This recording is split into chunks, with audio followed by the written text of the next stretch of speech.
Terima kasih Anda masih bersama kami. Bagi Anda yang baru saja bergabung, kami hadirkan kembali 3 berita utama hari ini. Kepergok mencuri dompet dan uang milik warga. Seorang kepala dusun di Gerobokan nyaris menjadi sasaran aksi massal. Kabar baik untuk warga Solo. Pemerintah Kota Solo akhirnya membatalkan kenaikan pajak bumi dan bangunan tahun 2023.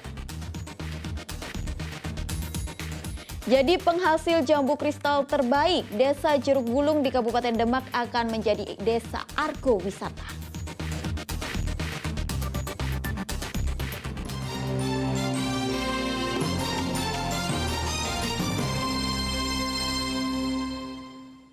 Dalam 2 hari berturut-turut, tim BPBD Kabupaten Boyolali menangkap 2 ular di 2 lokasi berbeda. Keberadaan ular meresahkan karena memakan ternak warga. Seekor ular piton ditemukan di permukiman warga di Desa Bedan, Kecamatan Banyudono, Kabupaten Boyolali. Warga yang melihat keberadaan ular dalam beberapa hari terakhir akhirnya melapor ke BPBD Boyolali. Ular sepanjang 3 meter ini akhirnya ditangkap setelah memakan 2 ekor ayam milik warga. Petugas pun berhati-hati karena ular masih agresif. Kesulitan ada sedikit tentang masalah medan, kita harus membuka bagian kayu, sama juga ada perabotan rumah tangga yang harus kami buka. Di lokasi berbeda, petugas juga menangkap ular jenis king koros di rumah warga di Jalan Buncis, Kelurahan Pulisen. Petugas berhati-hati untuk menangkap ular ini. Selama musim penghujan, banyak ular ditemukan di rumah warga. Petugas meminta warga untuk berhati-hati. Yulianto melaporkan dari Kabupaten Boyolali. Pasca gempa yang mengguncang Turki dan Suriah, para siswa Madrasah Aliyah Negeri 2 Kudus menggelar istighosa dan sholat gaib. Kegiatan itu dilaksanakan untuk menumbuhkan empati dan rasa kemanusiaan. Siswa Madrasah Aliyah Negeri 2 Kudus menggelar istighosa dan sholat gaib untuk korban gempa Turki dan Suriah. Sholat dilaksanakan sebelum proses belajar mengajar dimulai. Sholat gaib di masjid sekolah ini sebagai bentuk kepedulian atas bencana yang terjadi. Kegiatan ini juga sebagai bentuk memupukkan empati dan kemanusiaan antara sesama umat manusia. Tentunya kami juga turut prihatin kepada para korban yang telah menewaskan ribuan hingga ratusan korban. Semoga musibah ini cepat berlalu dan bisa terselesaikan, dan saya berharap mudah-mudahan saudara-saudara kita sesama umat manusia dan sesama saudara muslim mereka sabar menghadapi musibah ini dan tabah dan amalnya diterima di sisi Allah. Diketahui gempa bermagnitudo 7,8 mengguncang Turki dan Suriah pada 6 Februari lalu.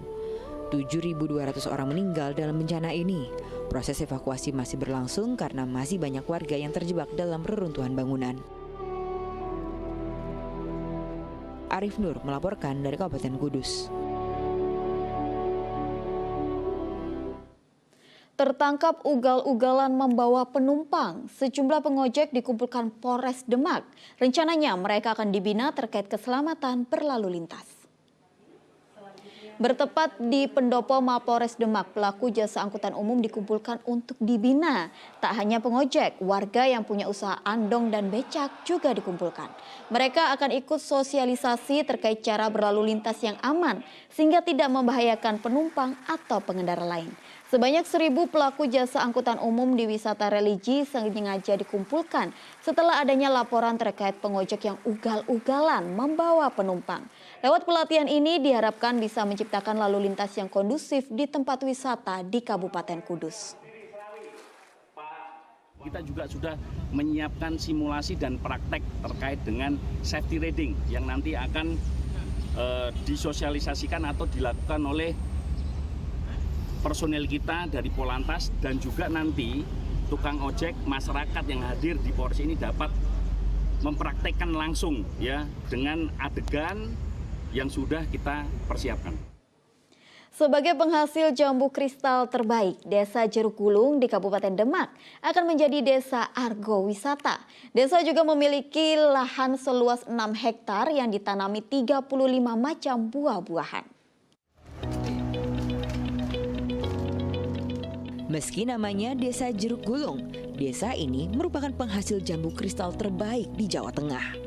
Petani di sini mengembangkan 4 varian jambu kristal, yakni kristal madu, kristal putih, kristal merah, dan kristal swimik piala. Perkebunan jambu kristal dimulai pada 2019 silam. Ada 6 hektar perkebunan di desa yang ditanami 35 jenis buah-buahan, tetapi yang paling terkenal adalah jambu kristal. Bahkan saat masa panen, mereka bisa menghasilkan 3 kuintal jambu kristal. Untuk kami satu hari ini sampai tembus sampai 3 kintal. 3 kintal. Untuk panennya? Untuk panen kami hampir setiap hari tadi. Setiap hari kami panen 3 kintal. Ini lokal Pak, masih lokal? Untuk lokal. Untuk keluar daerah? Keluar kami sementara untuk cancel dulu. Kami tidak menerima yang dari, karena untuk dalam itu udah overload gitu loh. Jadi tenaga kami udah tidak mampu lagi untuk ngambil kalau sampai 5 kintal 6 kintal. Namun kendala Desa Jeruk Gulung adalah akses jalan yang buruk ke perkebunan. Hal ini menghambat proses panen jambu kristal. Pemerintah daerah pun berjanji akan membangun jalan sehingga selain menjadi tempat produksi, bisa menjadi desa wisata di Kabupaten Demak. Dan tentunya kita nanti akan follow up bagaimana perkembangan yang dari pelatihan yang didapatkan, kita follow up dan kedepannya yang potensi-potensi ini kita bisa berdayakan, dan tentunya kami mohon kepada teman-teman media tentunya bisa memberitakan atau memblow up adanya potensi yang ada di Desa Jeruk Gulung, khususnya Kecamatan Lempet dan Kabupaten Demak. Kedepannya Desa Jeruk Gulung akan menjadi agrowisata beragam buah-buahan. Dengan begitu bisa meningkatkan perekonomian UMKM desa. Ali Muftagirin melaporkan dari Kabupaten Demak. Tak hanya sekedar tempat transit, Terminal Bus Kota Tegal menyediakan ruang edukasi bagi warga hingga anak-anak yang ingin mengenyam pendidikan. Sarana dan prasarana ruang edukasi akan dilengkapi seiring renovasi terminal berjalan. Ada yang berbeda di Terminal Bus Kota Tegal. Jika biasanya hanya sebagai tempat hilir mudik bus, di sini ada ruangan khusus yang dibangun sebagai tempat edukasi atau taman baca bagi warga terminal. Sarana pendidikan non-formal ini diberikan agar warga terminal tak hanya lansia, tetapi juga anak-anak yang orang tuanya bekerja di sini bisa mendapatkan sarana pendidikan yang baik. 12 tahun kami bersama-sama dengan Dinas Pendidikan, dengan pemerintah kota.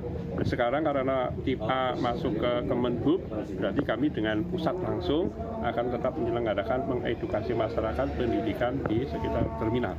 Bagaimana kita bisa memberikan pelayanan dalam hal pendidikan kepada seluruh masyarakat tanpa membeda-bedakan mereka.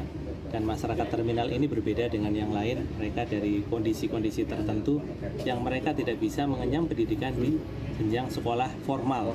Sehingga disinilah tempatnya untuk bisa sekolah non-formal, ada kejar paket A, B, dan C yang sungguh sangat memberi manfaat buat masyarakat lansia terminal, termasuk anak-anak pedagang asongan.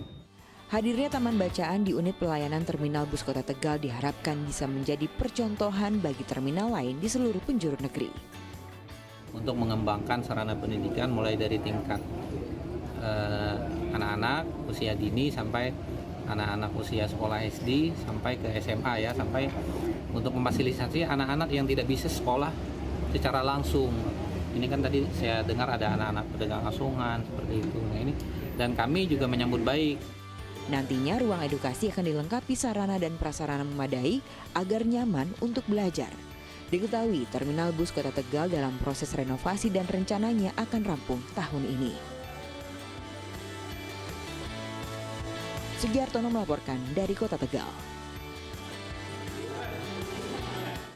Informasi tadi mengakhiri jumpa kita hari ini. Atas nama rekan yang bertugas, saya Tabita Putri mengucapkan terima kasih atas kebersamaan Anda. Selamat beraktivitas dan sampai jumpa.